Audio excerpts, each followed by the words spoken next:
Am I salty? A little. I'm a bird, mother. I'm a bird. Blizzard boss, this is Oblivion Remastered and embarrasses themselves. Someone needs to explain to him the metaphor of a glass house and throwing stones there. The Elder Scrolls IV Oblivion Remaster has been an unprecedented success story for Xbox, Bethesda, and external developer Virtuous. The sheer amount of work that was put into this effort to then just completely, quickly be shadow dropped, it's something we've rarely seen. Okay, to be fair, there is valid criticism with the remastered version of the whole layering assets on top of each other, making the game unnecessarily heavy. There are workarounds around it, but I don't think people should pretend like it's not a flawed remaster. It's still fun to revisit and be nostalgic about it, but it's not a picture perfect remaster. Remaster almost feels like a negative connotation at this point, at least the term. I think that says more about the remasters and definitive. Last thing I will add, I am enjoying it. Nostalgia hitting me hard. I just don't think it's well optimized. Editions we've seen in recent years in this gaming industry. Charge a premium price and deliver the bare minimum. But that isn't this. This very much is something that is being debated, as the changes made here put it in remake-ish territory or reimagining, but it's also still running on the Gamebryo engine, just with its graphics handled by Unreal. All the unique jank and interactivity that made it what it was 20 years ago is still here. A feeling or spirit that Todd Howard and Bethesda emphasized as being important for them doing this. And it worked. And this Oblivion Remaster. To be fair, I am more inclined not to really take Toddy seriously, especially after Starfield. We do need to keep in mind that Toddy is not the most reliable person when it comes to games. But I still just think it's so funny that the Blizzard boss decides to step in and take a jab. On Steam alone is nearing 200,000 peak players. Going into the weekend, this number will be surpassed, and these numbers obviously do not include other platforms like the PlayStation 5, Xbox, or even Game Pass. So yeah, this has been a massive success story for Bethesda, for Virtuous, for Xbox, and if the Fallout 3 remake has not been greenlit, it almost feels like a certainty at this point. But this Oblivion Remaster is just causing all kinds of different conversations to be had about the state of remasters, remakes in this industry, as well as marketing cycles and whether or not it's even important anymore. Now, while Bethesda has confirmed that there is not going to be any official mod support, one thing that a lot of modders are just There'll be mods. Don't worry. It's a Bethesda game. There'll be mods. There's already mods. The game I play, it has a mod. discovering is the fact that, well, the history of this game can be continued because, again, it's just building back on the foundation of Oblivion with the old Gamebryo engine. So what that means is that a lot of the older mods still work on this Oblivion Remastered. And again, the modding community is already hard at work on creating new things. And yes, there has been some controversy, some criticism with the coloring, Unreal-esque, the graphics and stuff. That's kind of been a complaint with. And there's a mod for this too now. Yep. Since day one, actually. Like I said, there'll be mods. I think they even added mods to add anime waifus. There's like 27 pages of mods already. This was done 2 days ago already.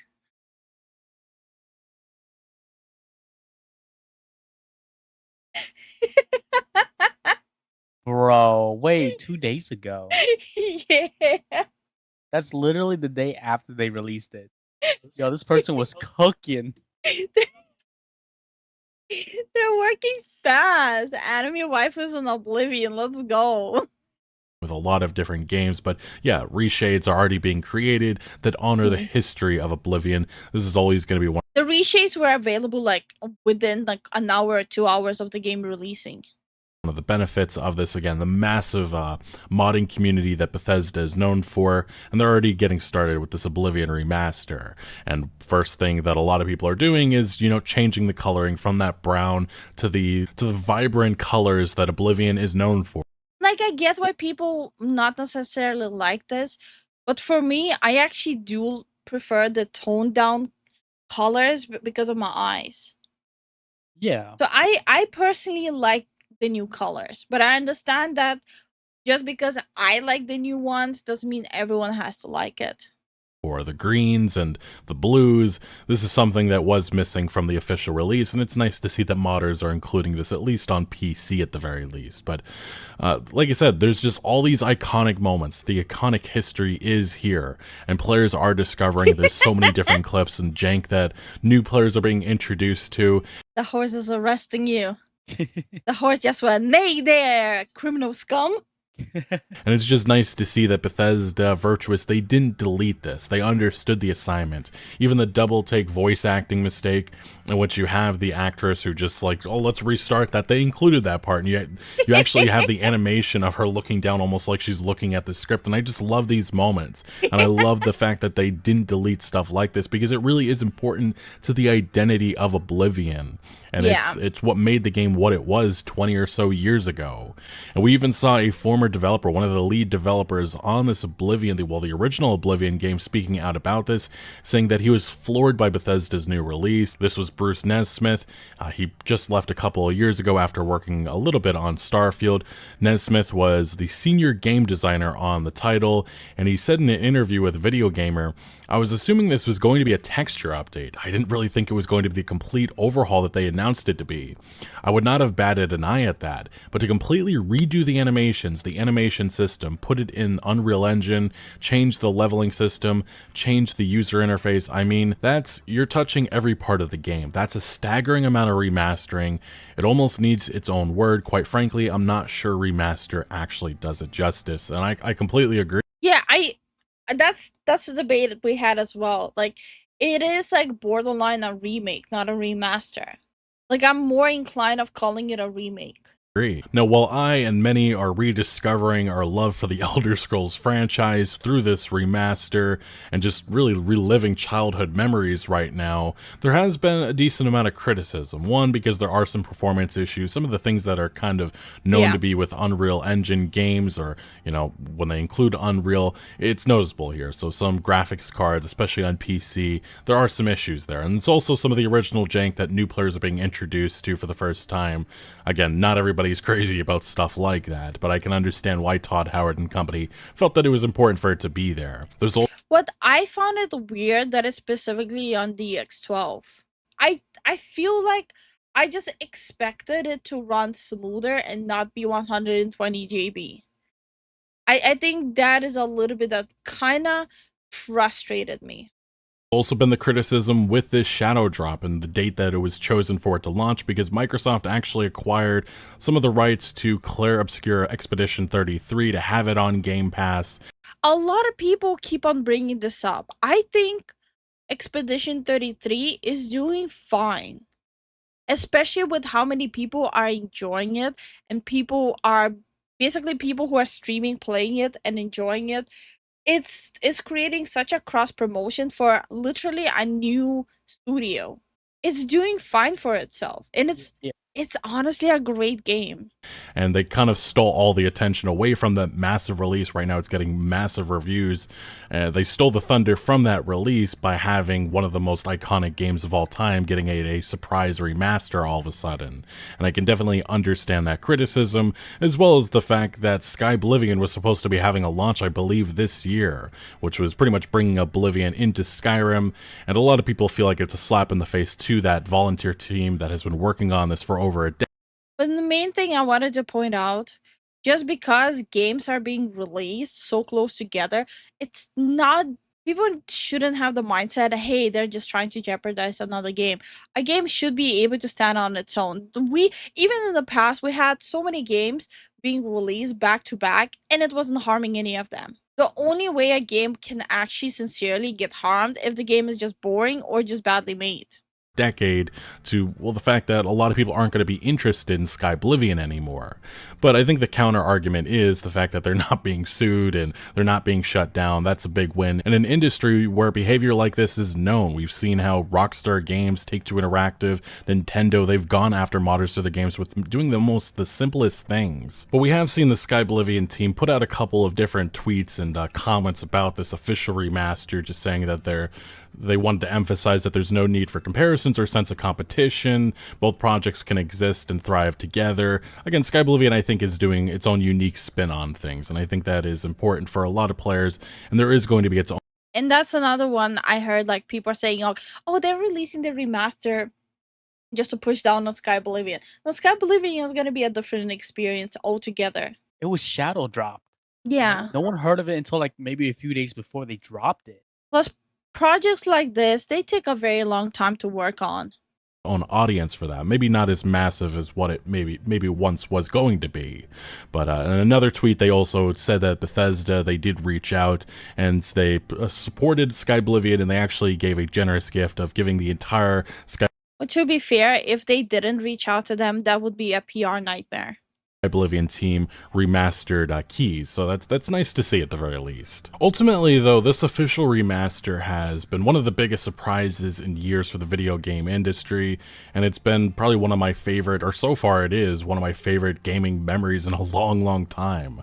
There's nothing like some of these classic games, and with some of the entries and the RPGs we are getting nowadays, they just don't hold a candle to what Bethesda produced 20 years ago. Even Bethesda has struggled to deliver in that part with newer games like Fallout 4 and Starfield, which I think, in my eyes, pale in comparison to all of the different aspects, consequences, and choices that were featured in games like Oblivion 20 years ago. So right now, just reliving those memories, it's just awesome. It's awesome. Yeah, this is why people constantly say it feels like with the gaming, we're just going backwards instead of forward. So you don't even get like as many options as you had in a freaking 10 GB game. Awesome to get that now with a new face paint to pretty much give into the game and gameplay changes that were long overdue. This is just a complete package, and again, $50 is more than fair, especially compared to some of the greed that we have seen from this industry, with especially lately. But obviously that perspective is not universal, and I understand some of the complaints, some of the criticisms, even some that I have. But some of them just don't make any sense, especially one coming from a video game executive who I guess is just looking on the outside in. Mike Ybarra, he ran Blizzard for a while. He was kind of there when they were working on Diablo 4, a controversial game of sorts, and he said about this Oblivion remaster, I'm skeptical about 20-year-old remasters, and okay. Okay, but who asked you? Blizzard released a remaster of Diablo 2, and they worked it extremely badly. Is it just being butthurt? Yeah, 100%. It failed.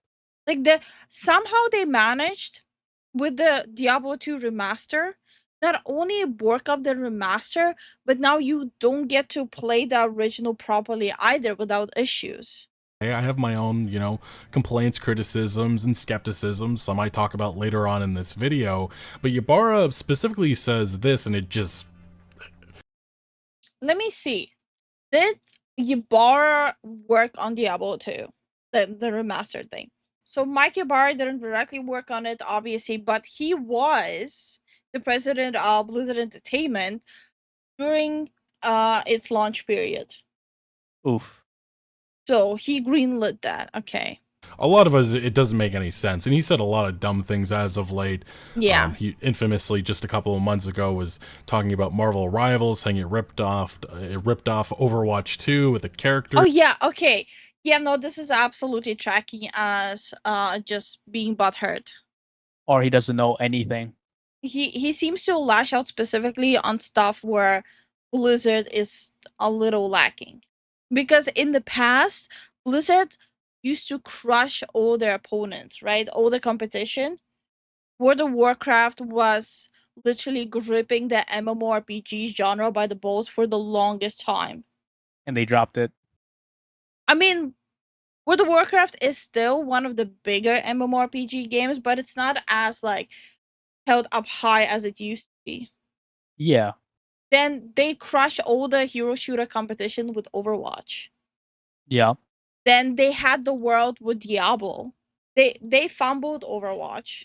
They fumbled the remaster Diablo 2. They fumbled Diablo 3. They fumbled Diablo 4. They fumbled all of the changes and updates for World of Warcraft. So now it just feels like it's just constant lashing out. that, existed years before Overwatch 2 was even thought of. Ybarra's just been on a hot streak of really bad takes, but he says, I'm skeptical about 20-year-old remasters. That's fair so far. But he takes this to the extreme, saying, what was once fantastic, now remastered, will never hold up against modern masterpieces like Elden Ring. The bar is simply moved from safe open-world RPGs to what Elden Ring brought us all. I would love to be proven wrong, but I'm not. Huh? And I'm skeptical about 20-year-old remasters. What was once fantastic, now remastered, will never hold up against modern masterpiece like Elden Ring. The bar has simply moved from safe open world RPGs to what Elden Ring brought us all. I would love to be proven wrong, but I'm not. But you did get proven wrong. Does he not understand that there's different sub genres of RPGs? I think this man genuinely doesn't know what people who actually play games want. again, comparing that type of open world RPG to Elden Ring is the first mistake he made. And it just shows you the mind. Also, if he wants to compare games to Elden Ring and saying that games like that cannot hold a candle to it, then how do you explain Diablo 4? Diablo 4 was a hot mess when it launched. Mindset of these video game executives, because Elden Ring, Baldur's Gate 3, great, also very different games than what Bethesda built with Oblivion. And if you want to talk about some of the more comparable open world RPGs we've gotten the last couple of months, we had Dragon Age Veilguard, controversial, just not a very good game in my opinion. We had Assassin's Creed Shadows, my thoughts on that. We had Avowed a couple of months ago, and all of those experiences, in my eyes, big open world RPGs, pale in comparison to what Bethesda built 20 years ago. Even Bethesda, what they built recently. Okay, so for me, like this genre, I would say it's one of my favorite ones. So I live and breathe for MMO games and RPG games, especially open world RPG games. There's not a single cell in my body that wanted me to play Avowed or Veilguard. A lunatic, a shill for games like that. I will throw my money just to be able to play it. Not a single part of me wanted to play Veilguard or Avowed. Like, how are you not even able to convince a genre show to pay and play that? And I'm not delusional about it. I know who I am. With Starfield pales in comparison to their previous masterpieces of Oblivion and Skyrim and even Fallout 3. So I just don't like remarks like this. We're not going to be comparing everything to Elden Ring. Elden Ring is a very different type of experience that From Software built. Obviously, I understand. So, we've heard from AAA executives and other developers, that have criticized Elden Ring. And so those criticisms were absurd. But this comparison doesn't make a lot of sense. Yeah, because one is a remaster of a 20-year-old game.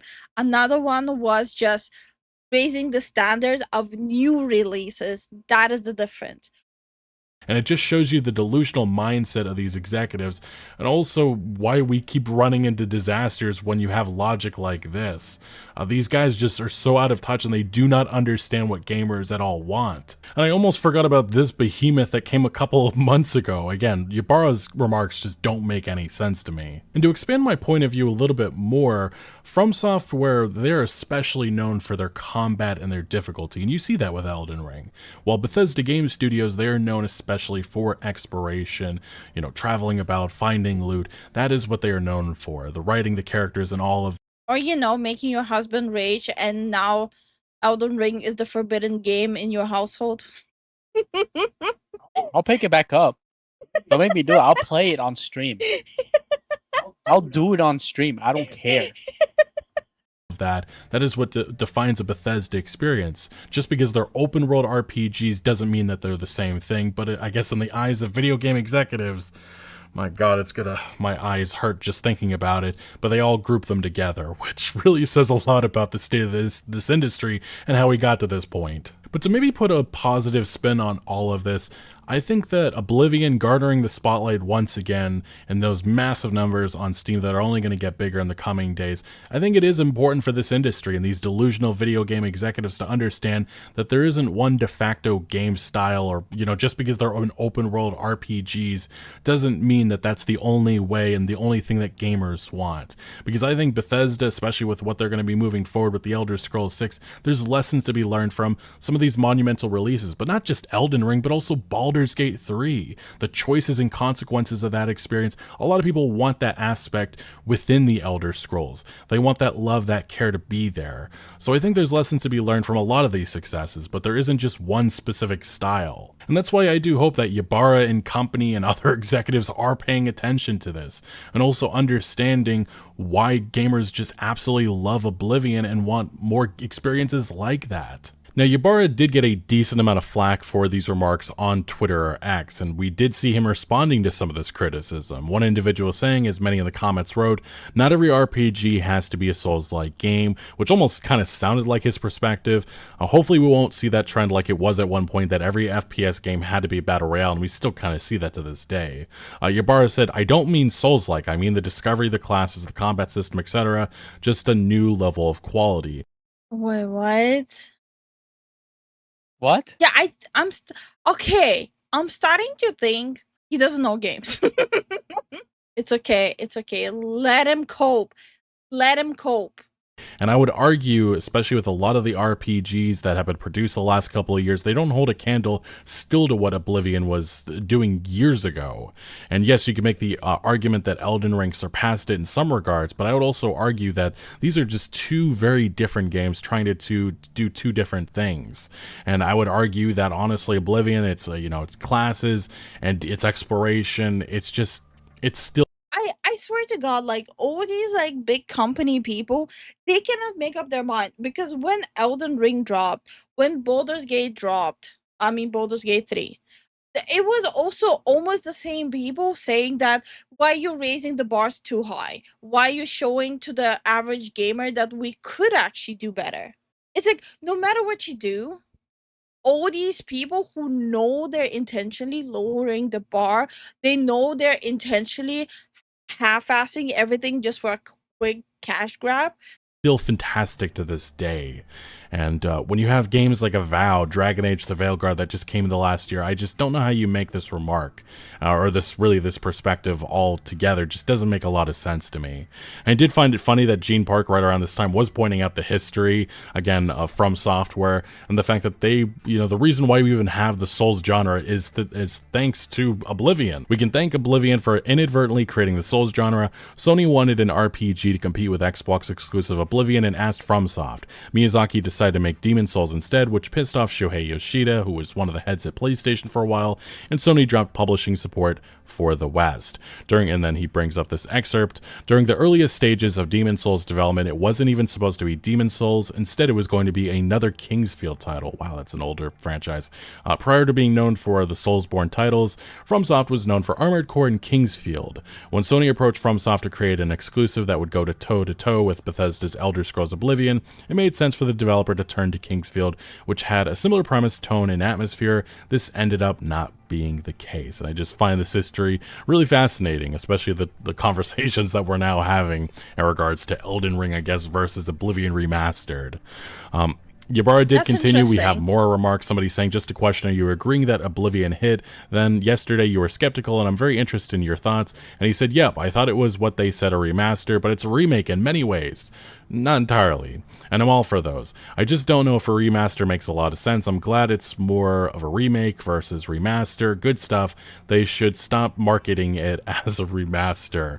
And honestly, where's the fine line between remaster and remake at this point? Some people are saying it's actually just a reimagining. I honestly have no idea, but because like the line with this one is so blurred.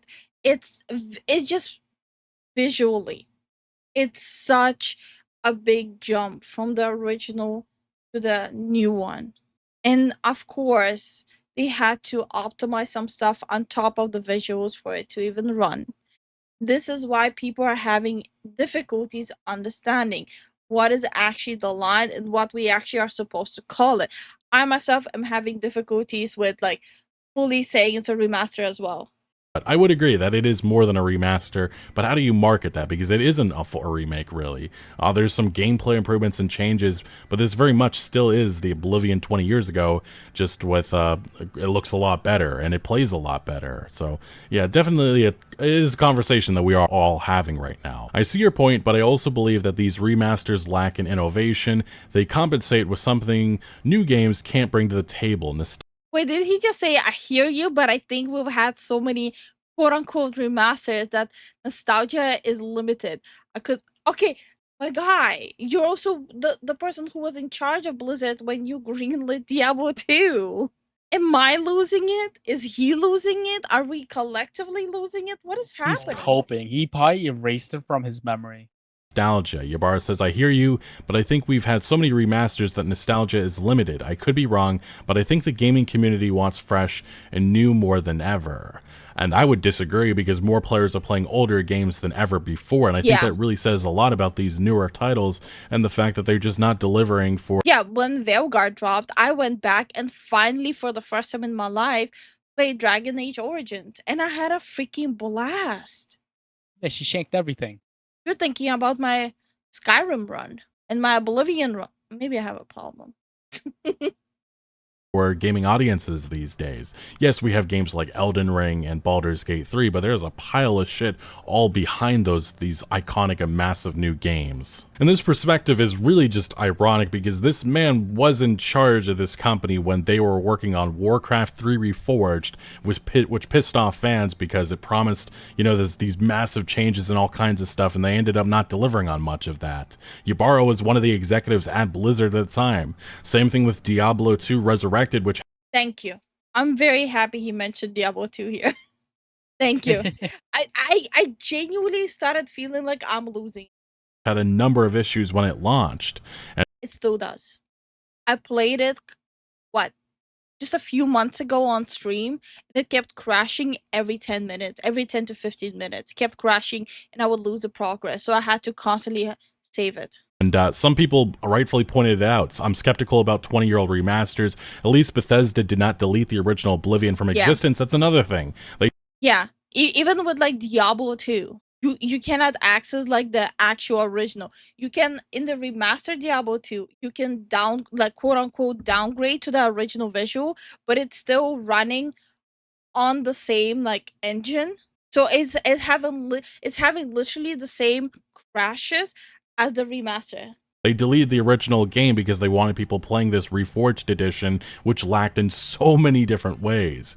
And it can still only be purchased and played freely, unlike some other remasters. Again, it's just so hypocritical hearing this perspective from somebody that was in charge of this game. One of the most controversial remasters. I almost forgot about it because we've had so much crap the last couple of years. But Yeah. And then another person pointing out again, Diablo 2 Resurrected, and the fact that he indeed was he was the executive vice president and general manager platform and technology on that, and him shitting all over remasters and remakes or remasters right now. It's just funny because that's what Blizzard was doing a couple of years ago, and it wasn't a massive success story. So I guess that's what has tainted his perspective. Like, imagine fumbling Diablo 2 re-release.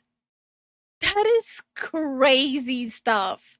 Comment, somebody say that I say since he left, his opinion is now unleashed and doesn't have to worry about getting nuked from his job over a tweet, because I guess somebody's saying that he's become a lot more negative since he left Microsoft. As I brought up before, he has some very hypocritical remarks and also some just mind-boggling stuff he said.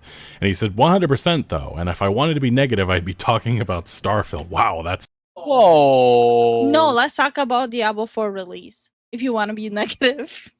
Let's talk about Diablo 2.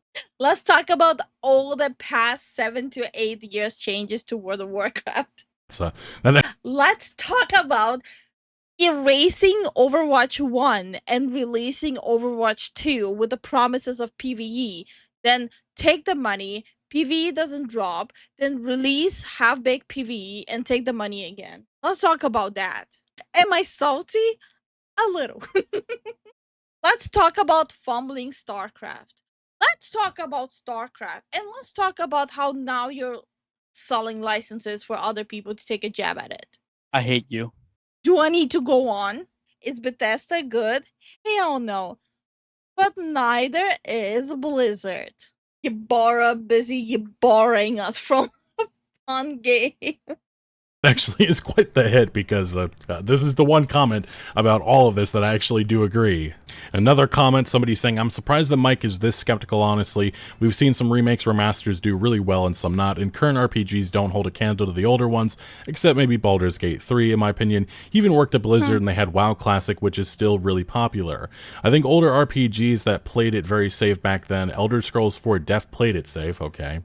It really revolutionized the open world genre in many regards, I'd say, but he said it will be harder. Hopefully the gameplay is updated, we'll learn today, and it did.